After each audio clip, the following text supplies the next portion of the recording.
പുനർജനിയിൽ ആദ്യമായി അന്വേഷണം ആവശ്യപ്പെട്ടത് ശ്രീ വിജയൻ സർക്കാരാണോ? അല്ല. BJP ആണോ? അല്ല. അത് ശ്രീ VD സതീശൻ തന്നെയാണ്. ഒന്നാം വിജയൻ സർക്കാരിന് എതിരെ അവിശ്വാസ പ്രമേയം കൊണ്ടുവന്നപ്പോൾ അതിന് പ്രതിരോധം എന്ന നിലയിൽ പുനർജനി പദ്ധതിക്ക് എതിരായ ആരോപണം CPM ഉന്നയിച്ചു. ആ ആരോപണത്തിന് മറുപടിയായി ശ്രീ VD സതീശൻ പറഞ്ഞത് ഏത് അന്വേഷണ ഏജൻസി വേണമെങ്കിലും അന്വേഷിക്കട്ടെ, ആ അന്വേഷണത്തിന് ഒടുവിൽ കേരളത്തിൽ നടപ്പാക്കാൻ പറ്റുന്ന ഏറ്റവും നല്ല പുനരുജ്ജീവന പദ്ധതിയെ പറ്റി നിങ്ങൾക്ക് റിപ്പോർട്ട് കിട്ടും എന്നാണ്. പുനർജനി കേവലമായ ഒരു ഭവന നിർമ്മാണ പദ്ധതി മാത്രമല്ല, അത് പുനരധിവാസ പദ്ധതിയാണ്.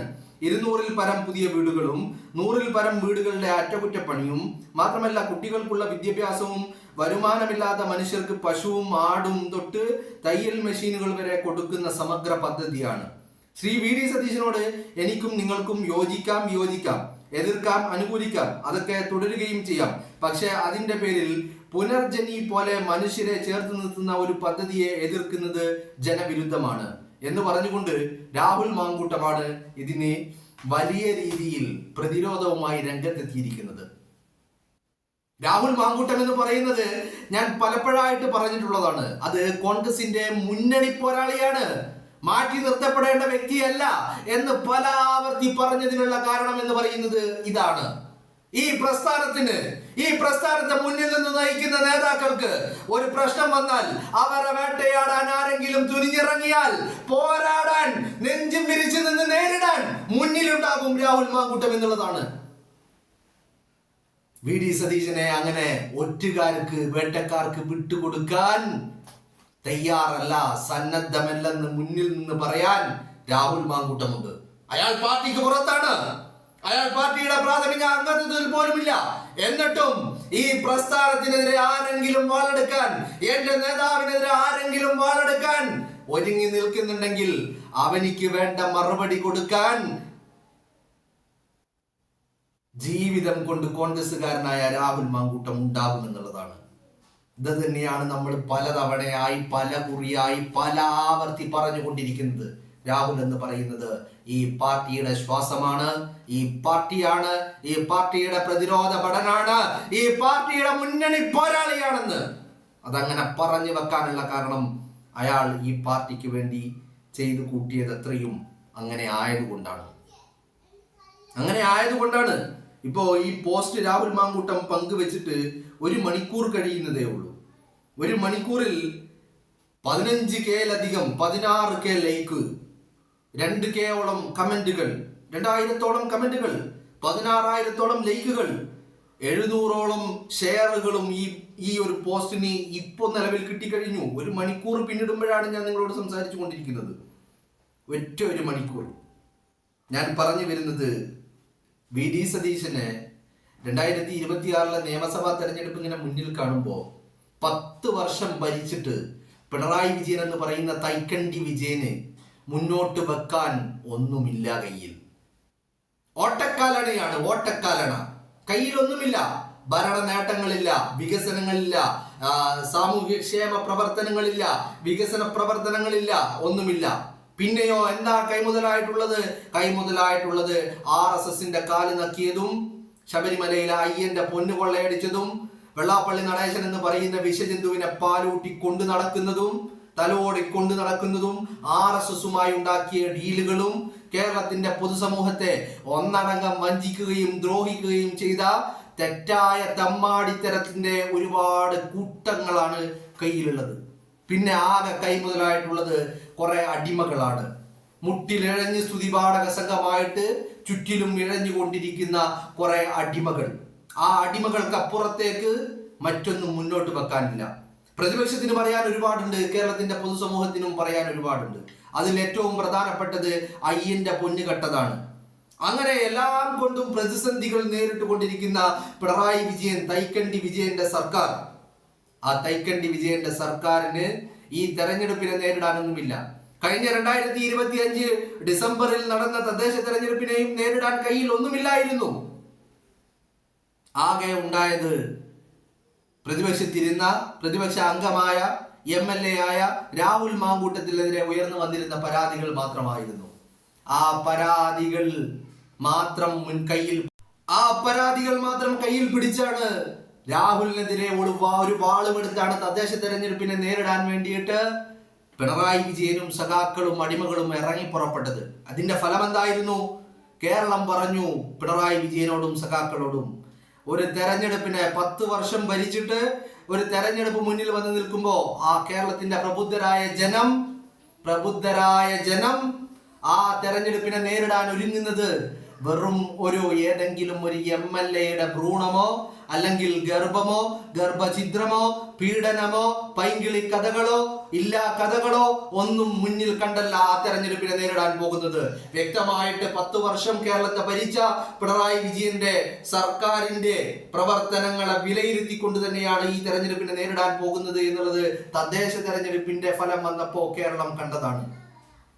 അപ്പോ നിയമസഭാ ഇലക്ഷൻ വരുമ്പോ രാഹുൽ മാങ്കൂട്ടം മാത്രം പോരാ, അവിടെ അതിനേക്കാളേറെ കെൽപ്പുള്ള ആളുകൾ വേണം എന്നുള്ള ഒരു വാശിപ്പുറത്താണ് ഇപ്പോ ഈ പറയുന്ന സഖാക്കള് ഒരു പുനർജനി വിഷയവുമായി വന്ന് ഇറങ്ങിയിരിക്കുന്നത്.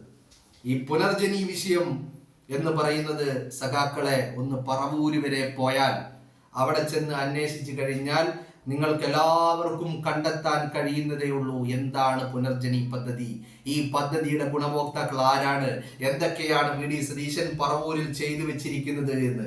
ഇനി ഇതിനെക്കുറിച്ച് അറിയാൻ നിങ്ങൾ പറവൂര് വരെ പോകണമെന്നില്ല. നിങ്ങൾ ഇതിനെക്കുറിച്ചറിയാൻ കഴിഞ്ഞ 25 വർഷമായിട്ട് പറവൂരിന്റെ MLA ആയി തുടർന്നുകൊണ്ടിരിക്കുന്ന VD സതീശന്റെ ഓരോ നിയമസഭാ തെരഞ്ഞെടുപ്പിലെയും ആ തെരഞ്ഞെടുപ്പ് ഫലം ഒന്നെടുത്ത് പരിശോധിച്ചാൽ മനസ്സിലാകും നിങ്ങൾക്ക്.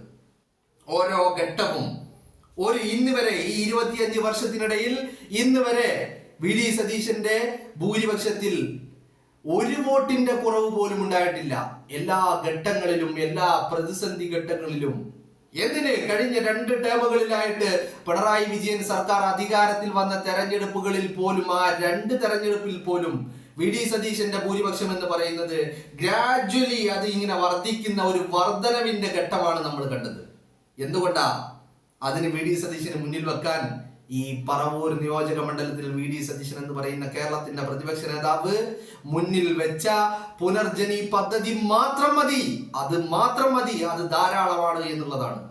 അപ്പോ സഖാക്കളെ VD സതീശനെ പൂട്ടാൻ നിങ്ങൾക്ക് ഈ ഒരു അന്വേഷണം കൊണ്ടോ CBI കൊണ്ടൊന്ന് ഇറക്കിക്കൊണ്ടോ സാധിക്കില്ല എന്നുള്ളതാണ്. പിന്നെ VD സതീശനെ വെട്ടി വീഴ്ത്തണമെങ്കിൽ അതിന് മുൻപ് നിങ്ങൾ വീഴ്ത്തേണ്ട ഒരുപാട് ആളുകളുണ്ട്. ആ കൂട്ടത്തിൽ രാഹുൽ മാങ്കൂട്ടത്തിൽ മുന്നിലുണ്ട്. അയാൾ ജീവിതം കൊണ്ട് കോൺഗ്രസ്സുകാരനാണ്. ഒരു മെമ്പർഷിപ്പ് കൊണ്ട് കോൺഗ്രസിന്റെ പുറത്താണെങ്കിലും ജീവിതം കൊണ്ട് രാഹുൽ മാങ്കൂട്ടം ഒരു കോൺഗ്രസ്സുകാരനാണ്. അയാൾ കോൺഗ്രസിന്റെ ഒരു മുന്നണി പോരാളിയാണ്, പടയാളിയാണ്. അയാളെ പോലെയുള്ള ആയിരങ്ങളെ വെട്ടി വീഴ്ത്തിയതിനു ശേഷമേ നിങ്ങൾക്ക് VD സതീശനിലേക്ക് എത്താൻ കഴിയുകയുള്ളൂ എന്നുള്ളതാണ്. അപ്പോ VD സതീശൻ എന്ന് പറയുന്നത് കേരളത്തിന്റെ പ്രതിപക്ഷ നേതാവാണ്. അതിനപ്പുറം പറവൂരിന്റെ MLA ആണ്. എല്ലാ തെരഞ്ഞെടുപ്പുകളിലും തന്റെ ഭൂരിപക്ഷം അത് വർദ്ധിപ്പിച്ചു കൊണ്ടിരിക്കുന്ന ഒരു MLA ആണ് 25 വർഷമായിട്ട്. അത് മാത്രം നിങ്ങൾ മനസ്സിലാക്കിയാൽ മതി.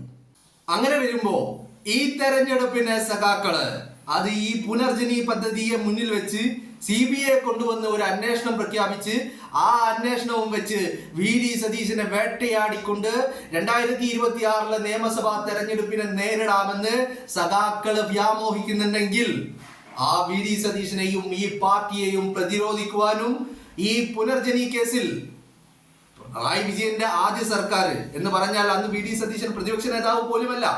ആ കാലത്തിൽ നടന്ന ഒരു അന്വേഷണമുണ്ട്, ആ അന്വേഷണ റിപ്പോർട്ടുണ്ട്.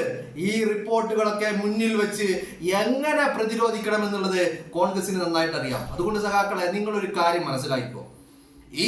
ഇപ്പൊ നിങ്ങള് CBIക്ക് വിടണമെന്ന് നിങ്ങളോട് വിജിലൻസ് പറഞ്ഞ ആ അന്വേഷണം CBIക്ക് വിട്ടാലും ഇല്ലെങ്കിലും ശരി, ഈ കേസ് എന്താകും, ഈ കേസിന്റെ അവസ്ഥ എന്ന് ചോദിച്ചാൽ നിങ്ങൾ പോറ്റിപ്പാട്ടിൽ ഒരു കേസ് എടുത്തിട്ടുണ്ടായിരുന്നില്ലേ? പാട്ട് എഴുതിയ വ്യക്തിക്കെതിരെ, പാട്ട് പാടിയ വ്യക്തിക്കെതിരെ, സ്റ്റുഡിയോക്കെതിരെ, മൈക്കിനെതിരെ, സ്റ്റുഡിയോയുടെ ഉടമസ്ഥനെതിരെ, അത് കഴിഞ്ഞിട്ട് പിണറായി വിജയൻ ഉണ്ണികൃഷ്ണൻ പോറ്റിയുമായി നിൽക്കുന്ന ഒരു ഫോട്ടോ പങ്കുവച്ചതിനെതിരെ N സുബ്രഹ്മണ്യം എന്ന് പറയുന്ന കോൺഗ്രസിന്റെ നേതാവിനെതിരെ കേസെടുത്തില്ലേ? ആ കേസുകളുടെയൊക്കെ അവസ്ഥ ഇപ്പോ എന്താ? ആ കേസുകളുടെയൊക്കെ അവസ്ഥ ഇപ്പോ എന്താ?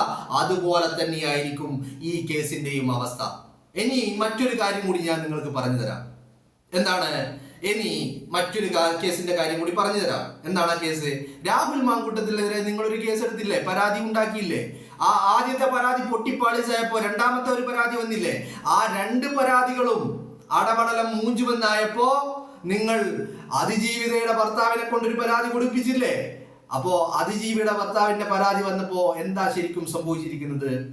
ആദ്യത്തെ പരാതി അത് 8 നിലയിൽ പൊട്ടുന്ന കാര്യമാണ് അതിജീവിതയുടെ പരാതി വന്നപ്പോൾ നിങ്ങൾ കാണുന്നത്. അപ്പോ ഇത്തരത്തിൽ പല പരാതികളും ഉണ്ടായാലും പ്രശ്നമില്ല. ആ കൂട്ടത്തിൽ വി.ഡി. സതീശനെയും പാർട്ടിയെയും പ്രതിരോധിക്കാൻ, മുന്നിൽ നിൽക്കാൻ കോൺഗ്രസിന്റെ മെമ്പർ അല്ലെങ്കിലും ജീവിതം കൊണ്ട് കോൺഗ്രസ്സുകാരനായ രാഹുൽ മാങ്കൂട്ടം മുന്നിലുണ്ടാകും. അതിനെയൊക്കെ തട്ടി മാറ്റി നിങ്ങൾക്ക് എവിടെ വരെ ചെന്നെത്താൻ കഴിയുമെന്നുള്ളത് നിങ്ങൾ പരിശ്രമിച്ച് കണ്ടെത്തുക. പ്രതിരോധിക്കാൻ രാഹുലിനെ പോലെയുള്ള 1000 പടയാളികൾ ഉണ്ട് എന്നുള്ള കാര്യം നിങ്ങൾ ആരും മറക്കണ്ട.